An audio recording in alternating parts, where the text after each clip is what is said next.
ये कहानी सुंदरपुर के जंगलों की है, जहाँ एक बाज रहा करता था। वह बाज बहुत कमजोर हो गया था क्योंकि काफी समय से उसे खाना नहीं मिल पाया था।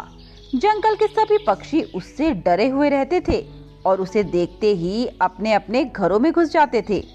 ऐसे ही उसे शिकार न मिलने से वह बहुत गुस्सा हो गया था। एक दिन की बात है, कितने दिनों से मैं भूखा बैठा हूँ।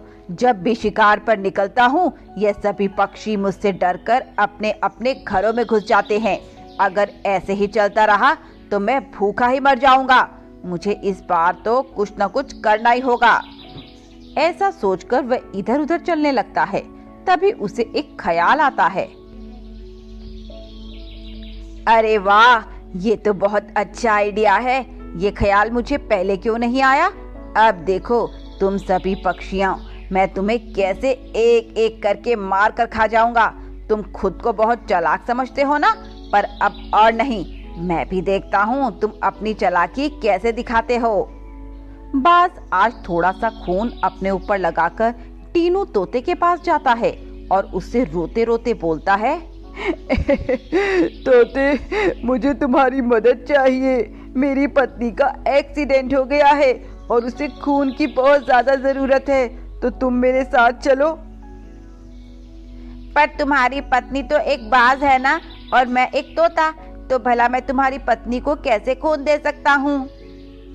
टीनू तोते, मैं तुमसे सच कह रहा हूँ, तुम मेरा विश्वास करो। तुम्हें क्या लगता है मैं तुमसे झूठ बोल रहा हूँ? यह खून जो मेरे शरीर पर लगा हुआ है, यह सब दिखावा है।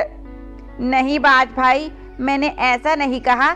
मैं तो बस तुमसे यूं ही पूछ रहा हूँ। देखो टीनू तोते, मुझे तुरंत तुम्हारे खून की जरूरत है। अगर तुम मेरे साथ चल सकते हो तो चलो, वरना मैं किसी और से मदद मांगने चला जाता हूँ। टीनू तोते को उसकी बात सुनकर उस पर तरस आ जाता है और वह उसकी मदद करने के लिए तैयार हो जाता है। ठीक है बाज, मैं तुम्हारी मदद करने के लिए तैयार हूँ। चलो, कहाँ चलना है? चलो, तुम मेरे साथ चलो। अब वो बाज टीनू तोते को अपने साथ एक जंगल में लेकर आ जाता है। जंगल बहुत सुनसान था, जिसे देखकर टीनू को बाज पर शक हो जाता है। ये तुम मुझे कहाँ ले आए हो? यहाँ तो कोई हॉस्पिटल नजर नहीं आ रहा। बेवकूफ, तुझे क्या लगता है मैं सच में तुझे किसी हॉस्पिटल में लेके जाऊंगा? नादान है तू, जो मेरी फितरत आज तक नहीं समझ पाया। बाज, तूने अच्छा नहीं किया। मैं तुझे छोड़ूंगा नहीं।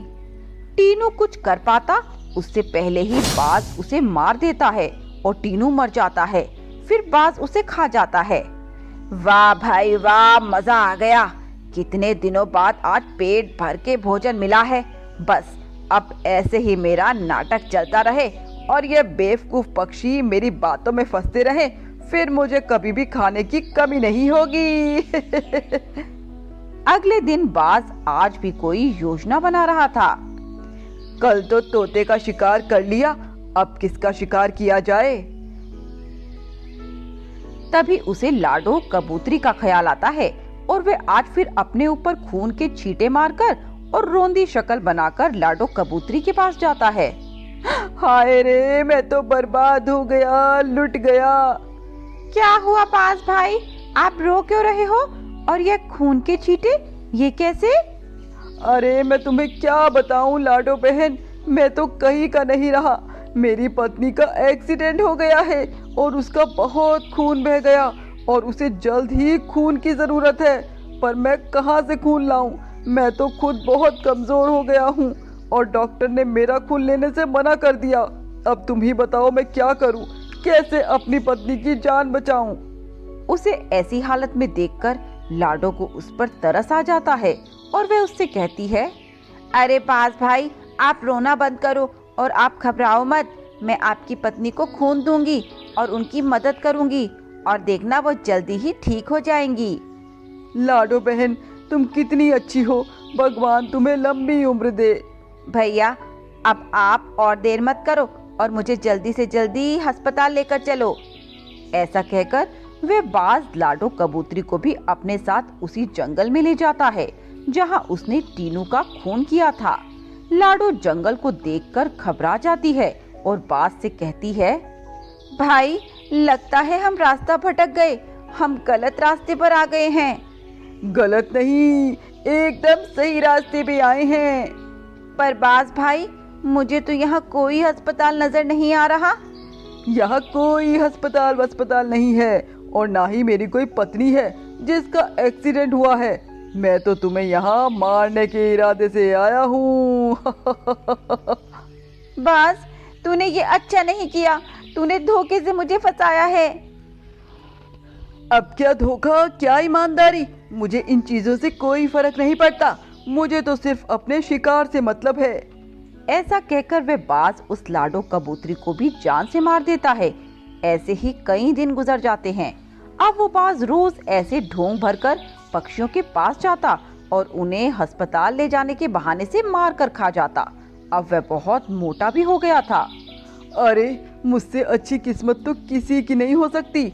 मैं जो सोचता हूँ उसमें कामयाब जरूर होता हूँ।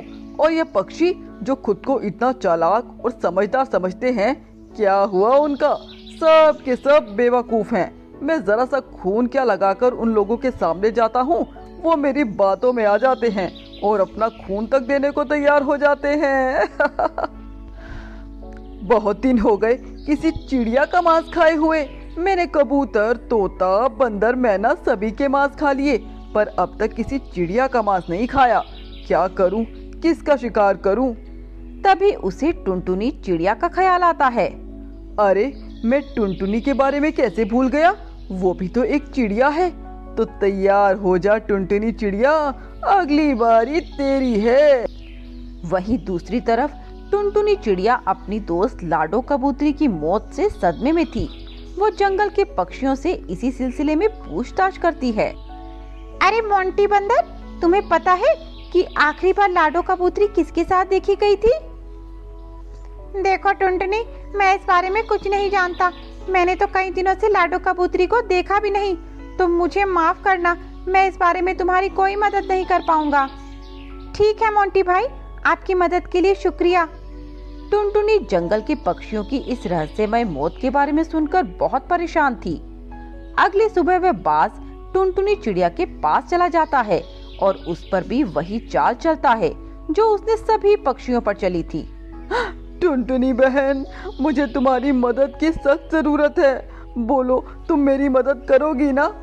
अरे बाज भाई, आपके ऊपर ये खून, ये कैसे और कैसी मदद?